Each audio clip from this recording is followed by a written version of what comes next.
What up? We live. Wait. I don't see we live. We're gonna count how many cuts I make in this video, if I need to make any at all. You know what? What if I can just keep this up here? Can I just and just not hold it? Does that look awkward? Let me know in the video if it looks awkward, because if it does, I really don't like I feel like, you know, fuck! What if I turn it to the side like a gun? What if, I mean, that kind of works, right? I'm in the clear, right? I can just talk like this. Yeah, what up? Yeah. All right, whatever. This is fucking. Hey, if it looks stupid, don't blame me. It's just an idea. Lay off. Get off my nuts. It's been about a month since I uploaded a playlist video, I believe. And I was supposed to hit you guys. This is a series that I was supposed to be doing weekly. This is a weekly playlist series that's being uploaded to the channel once a month. Before we get started with anything, go and subscribe to the gaming channel. Shawn Cena in the description. All types of real stuff happening over there. All types. Pinned comment, link in the description. Gaming channel, subscribe to it. Second of all, I want to start this playlist video off with a huge shout out to my man's Tabby for answering my prayers on this Lil Yachty Deskcap single that came from his Lil Boat 2 mixtape or album, whatever you want to call it. He sunk his ship with this one, in my opinion. Lil Yachty just came at this album with zero charisma, zero kind of confidence. He came at it with just oozing this sense of who gives a fuck about the album. Trying to be the Atlanta trap rapper that everyone else, like the Migos, like Future, already is at the moment. We don't need another one of those people. And no, he's not trying to emulate Future, but I'm saying the whole trap Atlanta style flavor, all that kind of music, that's exactly what Lil Yachty was trying to represent himself as opposed to the playful character that he presented in Lil Boat. The kind of duality of Yachty and Boat, two separate personalities that were showing up at multiple times within that album, within that body of work. This one's a lot less playful, it's a lot less charismatic. It just lacks that Lil Uzi. It just lacks that Lil Yachty feeling. So Tabby answers my prayers with a remix of one of the most banging songs off that album, Deskcap. And Tabby doing everything that I like that a rapper should be doing with an album or a track like this. He's mixing up his flows, he's giving some bars. One of the lines that I like in particular: normies are the ones who require lyricism but are the same people who bought out Target of all the revival physicals. He also samples my voice. He samples, you know, what I wanted in the beginning of the single, so it's hot by default. And this is just a shout out to everyone else out there watching the video. If you have a discrepancy with an artist you're listening to, don't be afraid to criticize it, because somebody out there may answer your prayers. Go subscribe to Tabby and check out this link in the SoundCloud and the YouTube link in the description down below to hear his full single, his full take on the instrumental. I know a lot of you guys have also been telling me about the Flatbush Zombies single. Still haven't listened to it yet. I think it's called Headstone. I haven't listened to it yet. I'm just gonna wait for the album. Drop the album release date in the comment section down below, but from what I know, it's gonna be released sometime early April, so I'm definitely excited for that one. I've heard a couple of their earlier projects, but I've also heard Better Off Dead. I've heard 3001: A Laced Odyssey, and I'm really excited for this new one. The next track we have on here is Logic's new single that came, well, it's not really a single, but it's off of his Bobby. Stop it. I'm recording this whole time just fine. I'm not cutting, all right? I'm doing this video all the way through, cause I'm cutting. Damn it. Logic came out with a mixtape called Bobby Tarantino 2, a sequel to the Bobby Tarantino mixtape he released back in 2016. I believe sometime before the summer started, or right around when summer started. This is just another turn-up mixtape, not meant to do anything special or anything grand.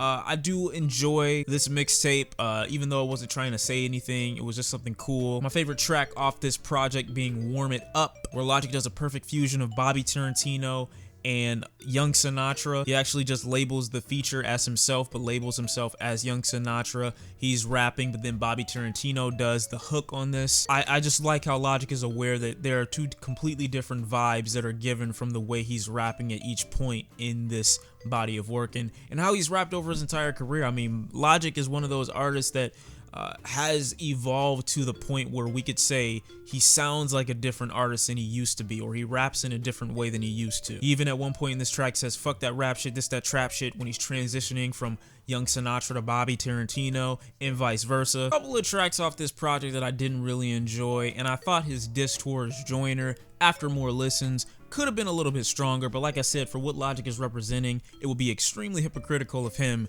to go full throttle at Joyner Lucas after everything that he's been preaching. However, after what Joyner Lucas just said about his wife, I don't know how much longer Logic can keep all that biracial activity bottled up inside. The next track we have on here is from XXXTentacion's new project,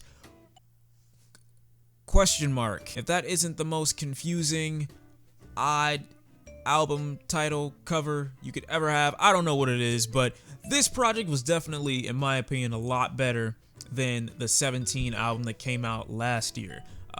Even though it's only in what I would say a 7-month difference in the time he's decided to give himself to release a follow-up album, I do think there is growth in this project. I do think he explores more I guess density when it comes to explaining how he feels about things, as opposed to, you know, the 17 project. Meaning the tracks here, you can kind of feel or interpret what he's trying to deliver a little bit better than he did on 17. Before, it was just kind of X and a guitar, or X trying to emulate genres that he describes as alternative, but were literally very basic. Voice just cracked there, don't say shit. And some of that obviously follows up on this project. It shows up a couple of times. And like I said in the album review for that, I definitely enjoyed listening to it, and there were some tracks that I enjoyed more than others. There was a lot of tracks on there that I didn't like at all.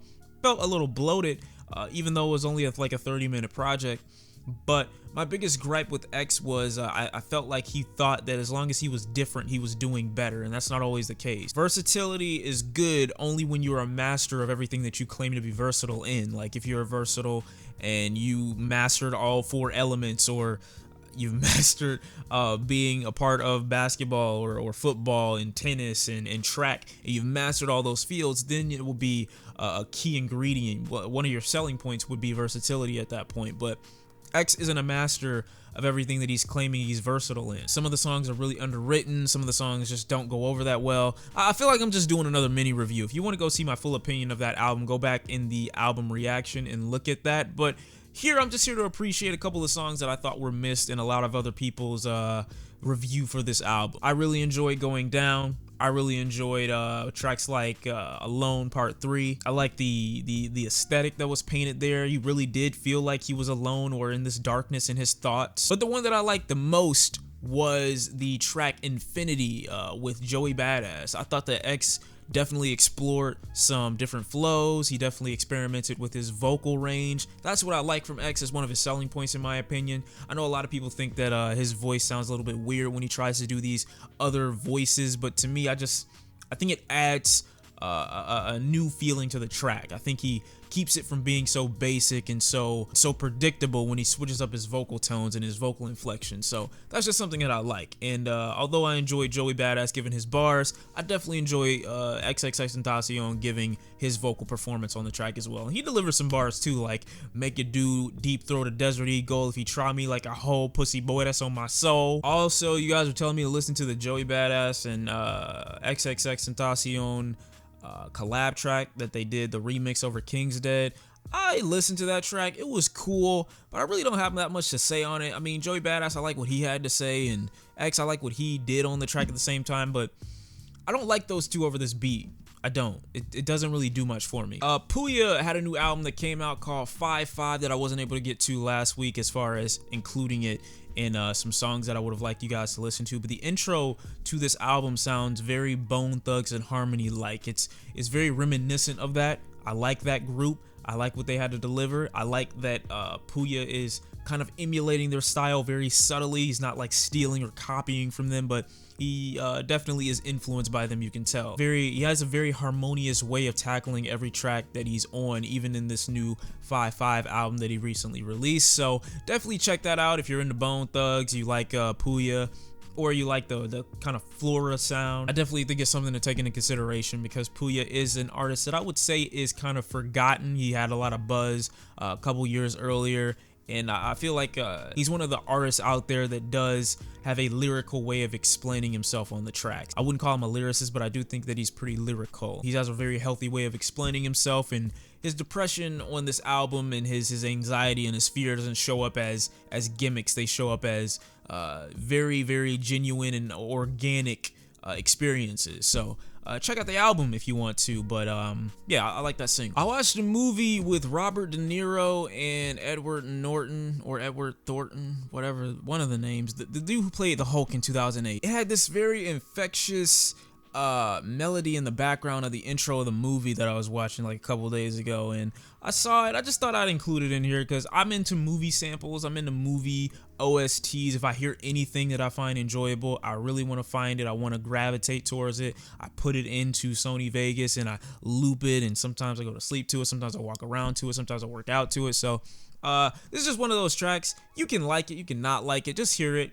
You know, see how you feel about it. See if it sounds good to you. It's got a very soothing, very peaceful, ethereal feeling to it. I recommend it if you're out just jogging or you're just enjoying the day and it's bright and sunny outside. It's something to listen to, something to get you in a feel-good mood. Also, Vince Staples dropped a new single called "Get Off My Dick." I like the song. It's very aggressive, like Vince Staples normally is, but it's still got a bit of a jingle to it. It's still got a little bit of harmony to it. Only negative or downside to this track is like Vince probably doesn't switch it up as much as I would like for him to. The song is very, very, very predictable, I would say. But me liking Vince Staples, me knowing that some of you guys like Vince Staples, is a track that, if you haven't heard already, knowing Vince Staples' personality, this is already something that he would say and something that he would put out there, so I'm not mad at it. That's been the review. Oh, no, that's been the playlist video.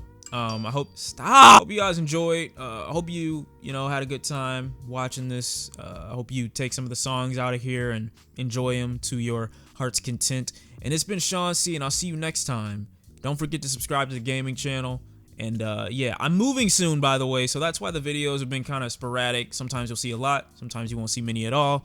But yeah, I'm moving soon, so that's why. Thank you for watching. I'll see you next time, and I'm out. Peace.